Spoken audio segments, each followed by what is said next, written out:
Olá, seja muito bem-vindo. Para mim é uma alegria enorme estar aqui vindo falar com vocês sobre comer emocional, comportamento alimentar e transtornos alimentares. Me chamo Laís Pinheiro, sou mestre em psicologia, psicóloga e sinto-me muito honrada de estar falando contigo sobre esse assunto que faz parte da minha prática clínica.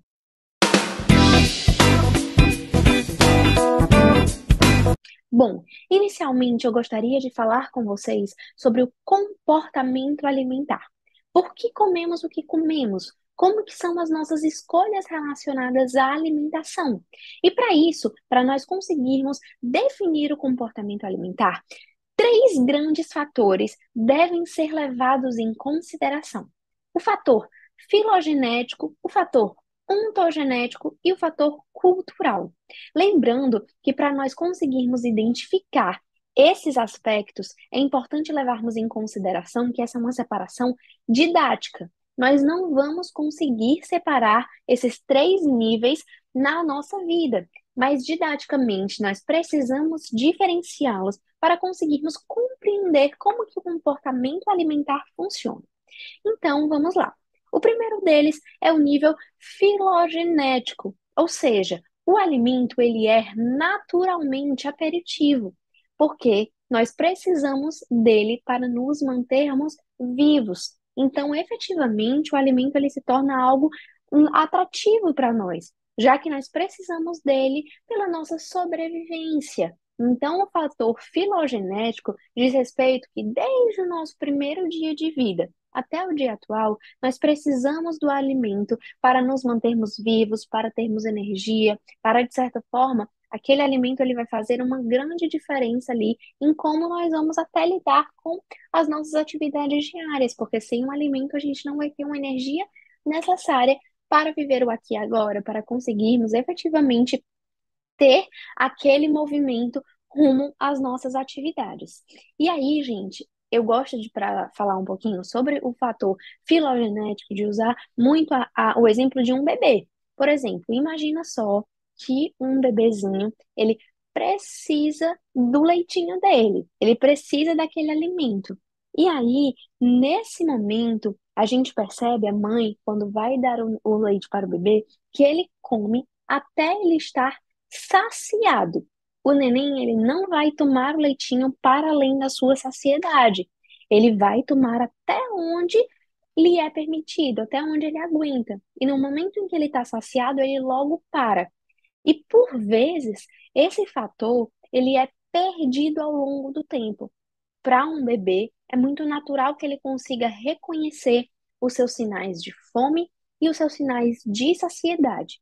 Portanto, o nível filogenético no bebê é muito natural.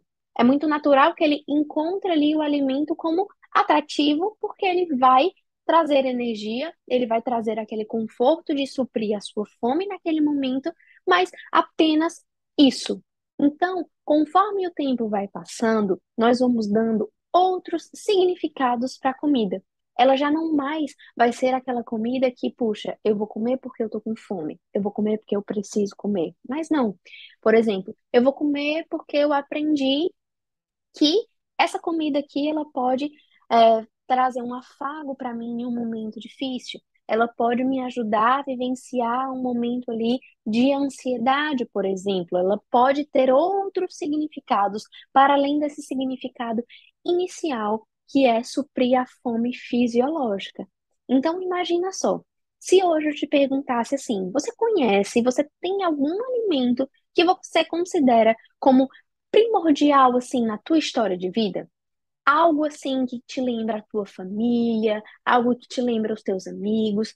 Pode ser que você chegue para mim e fala: "Nossa, Laís, eu tenho um alimento que todo evento de família ele vai estar lá. Natal, Ano Novo, aniversário, sempre tem aquela sobremesa maravilhosa que a minha avó faz. E aquele alimento ele vai te ter um significado muito além da tua fome em si. Mas ele vai suprir ali aquela necessidade emocional de, puxa, quando eu como aquele alimento, eu me sinto pertencente à minha família. Eu me sinto próxima aos meus avós, por exemplo. eu me lembro de em muitos momentos estar em família e ter aquele alimento. Mesmo que você não esteja com a sua família, aquele alimento ele vai te representar esse afago, o que é muito comum, por exemplo, em pessoas que moram fora do país e que têm essa tendência a olhar para um alimento como estar pertencente à família. Então, ter aquele alimento na rotina faz com que você se sinta mais próximo à família. Então, a comida ela tem significados muito além da fome fisiológica. E aí, trazendo um pouquinho o conceito do que seria essa fome para além da fome fisiológica, esse sentido de conforto, existe um termo chamado comfort food, que é a comida do conforto. E a partir desse momento no que a gente tem essa comida do conforto, a gente utiliza essa comida para além da fome fisiológica, mas para sentir mesmo esse conforto, se sentir pertencente em relação a isso. E aí, até o ponto também da mentalidade de dieta, esse, puxa, eu preciso comer de 3 em 3 horas, alimento X pode, alimento Y não pode. Conforme a gente tem essa mentalidade de dieta, a gente acaba se distanciando mesmo da nossa fome fisiológica e acaba indo ali de acordo com aquilo que a gente acha que deve ser feito. Por isso e por outros motivos, a gente acaba não conseguindo identificar efetivamente a nossa fome. E aí acaba comendo porque tem que comer, acaba comendo porque acha certo comer, ou então acaba deixando de ter acesso a alguns outros alimentos, porque, nossa, não vai me fazer tão bem, puxa, isso aqui engorda, isso aqui não engorda, e isso vai mudando muito a nossa forma de lidar com o alimento.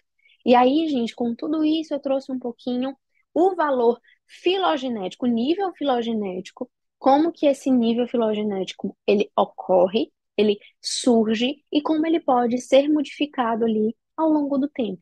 O fator ontogenético, nível ontogenético, também é extremamente fundamental no nosso processo do comportamento alimentar. O que que funciona? Como que funciona esse nível ontogenético? Diz respeito às fases do desenvolvimento da nossa vida. Então, desde o primeiro dia de vida até o dia atual, nós vamos aprendendo como nós devemos agir no mundo. Muitas vezes a gente nem questiona muito as nossas atitudes, a gente só segue ali conforme aquilo que a gente acredita, conforme aquilo que a gente aprendeu, nós vamos efetivamente tendo esse desenvolvimento. E nós vamos passando de bebezinhos para criancinhas, depois a adolescência, a vida adulta, e todas essas fases do nosso desenvolvimento, a comida ela vai estar ali presente. A gente vai construindo da mesma forma que os nossos comportamentos nas mais diversas situações vão sendo aprendidos e vão sendo desenvolvidos, a nossa relação com a comida ela também vai passando por transformações. E o nível ontogenético vai ser fundamental em todo esse aprendizado. Por isso que é importante também que levemos em consideração a ontogênese, o nosso desenvolvimento, as nossas, de certa forma, como as nossas células, como o nosso organismo, ele responde a como nós nos comportamos. E não menos importante, mas o nível cultural, eu deixei um pouquinho para o final, mas ele não é menos importante, muito pelo contrário. A cultura, ela está presente na nossa vida desde sempre e sempre vai estar fazendo parte de um processo fundamental no nosso comportamento alimentar. Práticas culturais, por exemplo, que nós vemos aqui no Brasil, pode ser que sejam diferentes lá na China, no Japão, nos Estados Unidos. E conforme a cultura em que você esteja inserido, o teu comportamento alimentar ele também vai sofrer grande influência dessa cultura. E essa cultura não precisa ser tão distante como o país, mas pode ser uma cultura familiar. Por exemplo, trazendo um pouquinho sobre o país, né? Aqui no Brasil, nós temos muito essa tendência de dar meio-dia e ter esse horário do almoço. Então, como que a fome ela pode também perpassar por essa cultura? Quando está perto de dar meio-dia, a gente já pensa, nossa, está próximo ao meio-dia. Então, certamente já está próximo ali ao meu horário de almoçar. Pode ser que ali na nossa filogênese, né, que de certa forma fisiologicamente a gente não esteja com aquela fome mesmo de dor na barriga, de sentir a nossa barriga roncar, Mas pela foto já ter dado a hora ali, a gente fica, talvez seja a hora do almoço. Diferentemente da nossa cultura, por exemplo, lá nos Estados Unidos, que eles não têm esse costume tanto de parar meio-dia para o almoço deles é um pouco mais tarde. Então, a cultura ela também vai mudar muito ali de como que a gente vê o nosso comportamento alimentar. E aí, gente, trazendo aqui um pouquinho sobre o que eu falei aqui no início dessa aula, é que não dá para a gente separar efetivamente filogênese, ontogênese e cultura e botar numa caixinha separada. Eles perpassam entre si. A filogênese, ela está completamente vinculada à ontogênese, que está completamente vinculada à nossa cultura. Então, é algo que está efetivamente fazendo parte ali do nosso desenvolvimento enquanto ser humano. E que nós precisamos ter esse autoconhecimento nesse processo de entendermos todo esse processo didaticamente, porque é muito difícil a gente tentar essa separação realmente no nosso dia a dia, porque tudo isso faz parte de quem nós somos hoje. Mas já falando um pouquinho sobre o comer emocional, engloba muito também como nós fomos aprendendo a lidar com a comida. Primeiro, que a gente já reparou que existem três níveis para nós conseguirmos compreender o grande comportamento alimentar: o nível filogenético, ontogenético e cultural. E aí, de certa forma, no momento em que a gente vai atribuindo significados à comida, esse comer emocional, ele também vai fazer parte dos nossos dias. Como assim? Imagina só, se eu, na minha história de vida, no meu processo de aprendizado, eu aprendi, por exemplo, que toda vida que eu estou ansiosa, toda vida que eu estou estressada, toda vida que eu estou com uma emoção muito intensa, a comida, ela serve ali de afago, ela serve como estratégia de regulação emocional.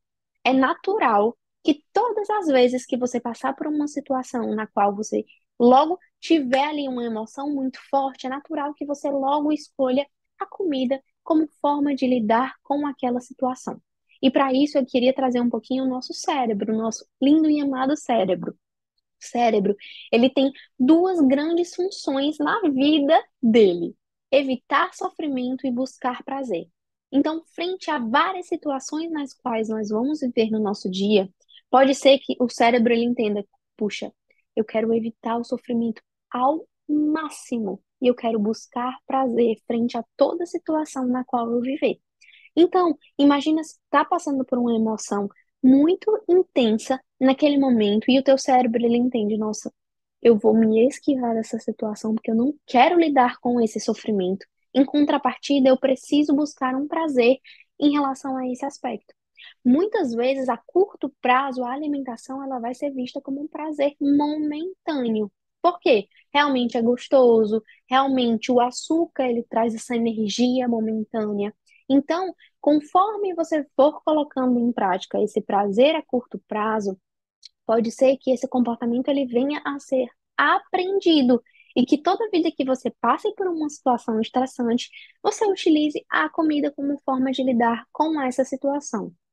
Porém, conforme o tempo for passando, você vai perceber de, puxa, o meu comportamento alimentar já não tá tão legal assim. Não tô gostando de todas as vezes que eu tô me sentindo mal, que eu tô me sentindo ansiosa, eu acabo indo para a comida. E aí, você tem que começar a perceber que, de certa forma, as respostas a médio e longo prazo também devem ser levadas em consideração. Que esse prazer a curto prazo talvez não esteja te fazendo tão bem assim. E aí é que entra o nosso posicionamento de conversarmos com nós mesmas, de entendermos assim, nosso cérebro. Eu entendo que nesse momento, de certa forma, tá difícil para ti negar esse prazer a curto prazo. Porém, eu aprendi que toda vida que eu tô passando por uma situação estressante, eu vou utilizar a comida. Então, se esse comportamento foi aprendido, que tal eu adquirir novos comportamentos? Eu encontrar novas formas de lidar com essa situação difícil. É claro que a primeiro momento, teu cérebro ele vai logo no automático. Por quê? Porque apesar do nosso cérebro ser incrível, lindo, maravilhoso, ele quer economizar energia. Então, no momento em que você tenta buscar outras formas de se comportar, ele vai falar assim pra ti, puxa vida, mas já tem uma que você sabe que funciona. Já tem uma aqui que na tua história de vida você já viu que dá certo. Por que não seguir por esse lado? E aí é que entra a dessensibilização sistemática, no sentido de pouquinho em pouquinho, colocar em prática novas formas de se comportar. No começo pode ser que seja difícil para ti pensar em outras estratégias, mas conforme você for colocando em prática novas formas, você vai ver que você vai conseguir lidar melhor com a situação difícil, com aquela situação estressante, e vai adicionar novas formas de lidar com esse momento difícil para além da comida. E aí, outro ponto também muito importante, quando a gente fala sobre esse comer emocional, o primeiro é esse sobre a estratégia de enfrentamento, de encontrar novas formas de efetivamente lidar com situações desafiadoras do dia a dia. E o segundo é estar muito atento ali à tua fome, à tua saciedade e à vontade de comer. Primeiro deles, como que a gente identifica fome e vontade de comer? O primeiro aspecto relacionado à fome em si é quando a gente sente fisiologicamente os sinais da fome. A gente sente um pouco de fraqueza, a gente sente ali a nossa barriga roncando já. Algumas pessoas sentem também dor de cabeça. Então, quando a gente sente na pele ali esses aspectos, é porque a gente já está com muita fome. E aí, para diferenciar esse ponto, eu gosto muito de usar uma metáfora. Por exemplo, imagina que você não gosta nem um pouco de brócolis. E aí eu te ofereço um brócolis. Naquele momento, se você tiver com fome, eu vou te oferecer um brócolis e você vai falar: Nossa, eu quero muito esse brócolis. Apesar de eu não gostar muito, eu quero que passe aqui o meu roncar da barriga. Eu quero que minha dor de cabeça melhore. E eu preciso comer. Então, certamente você vai aceitar ali naquele momento o brócolis. Já se você tiver com uma vontade de doce e eu te oferecer um brócolis, você vai dizer, Laís, desculpa, eu não quero esse brócolis, porque na verdade eu tô com vontade de comer chocolate.